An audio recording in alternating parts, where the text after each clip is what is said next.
In the past few weeks, we've seen a multitude of hurricanes hitting the Caribbean and the US. And though the storms have moved on, millions are still dealing with the effects. We turn next here to the catastrophic damage in Puerto Rico, home to 3.5 million American citizens. Hurricane Maria, the worst storm to batter that island in nearly a century. All over the U.S. territory, these American citizens are struggling to survive. No running water, gas is scarce, and they could be without power for months. That's right. Due to Hurricane Maria, much of Puerto Rico has no running water, limited gas, and no power. And although having no power may be okay for Democrats, it's not okay for an island full of people, all right? And since Puerto Rico is a part of the United States and its citizens are American citizens, the man they are looking to for answers is unfortunately President Trump.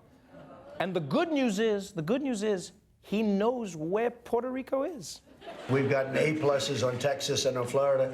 And we will also on Puerto Rico. But the difference is this is an island sitting in the middle of an ocean. And it's a big ocean. It's a very big ocean.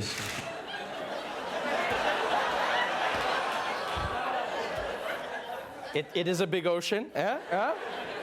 You know what? I know it seems like President Trump doesn't know what he's speaking about, but that's just because he doesn't know how to speak. You see, the essence of what he's trying to say is true, and that is compared to states on the mainland, it's harder to get help to Puerto Rico. That is what he meant to say. You know what I'm thinking? Instead of stressing ourselves, we should just accept that Trump cannot speak English, okay? And from now on, we just get him a translator like we do for foreign leaders. We've got an A-plus. While states such as Texas and Florida are easily accessible, there are vast logistical difficulties in delivering essential supplies and services to an island approximately 1,000 miles from the U.S. mainland.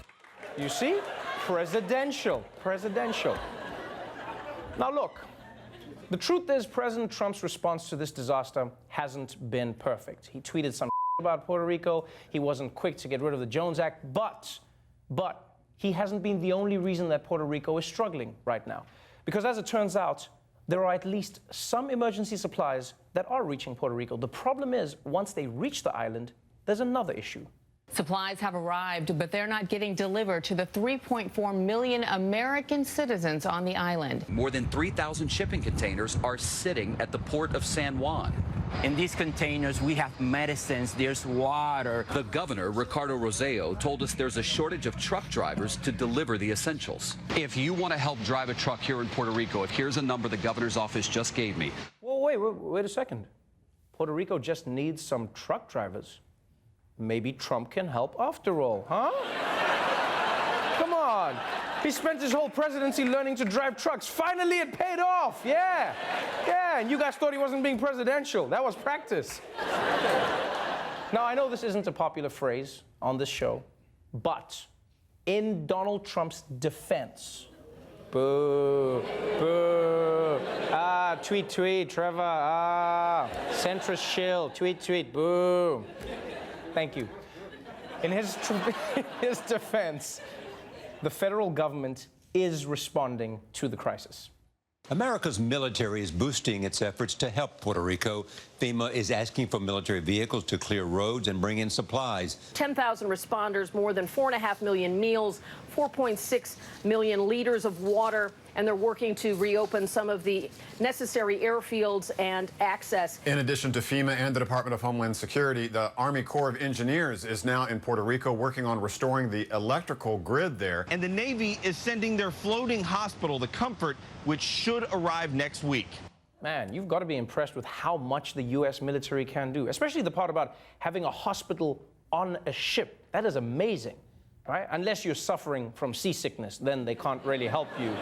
Like they're the problem and the solution at the same time. Take this, now you're sick. Take this, now you're sick. This is not going anywhere. Could there be more help? Sure. One thing that isn't helping is that nearly half of Americans, though, don't even realize that Puerto Rico is a part of the U.S.